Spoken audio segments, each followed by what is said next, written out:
Diğer kategorileri boş mu? Ve sisteme de kaydetmişsiniz. Bugün aşağı kaydet.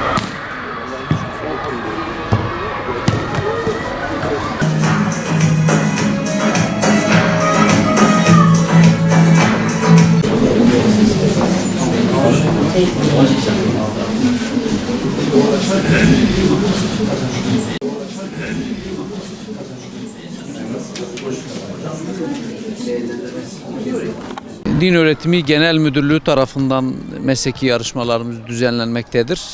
Mesleki yarışmalarımız her yıl düzenleniyor, geleneksel yarışmalar. Lise ve ortaokul kategorilerinde kız ve erkek öğrencilerimiz ayrı ayrı olmak üzere toplamda 195 okul birincimiz yarışmaya katıldılar.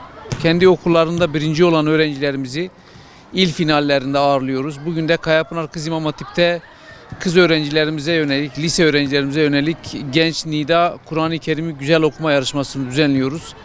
Bu yarışmalarla amacımız çocuklarımızda ezandır, Kur'an'dır, hutbedir, bu alanlarda gelişimlerini sağlamak. Aynı zamanda Kur'an'la ve bizim manevi değerlerimize bir bağ kurmasını sağlamaktır. İnşallah muvaffak oluruz.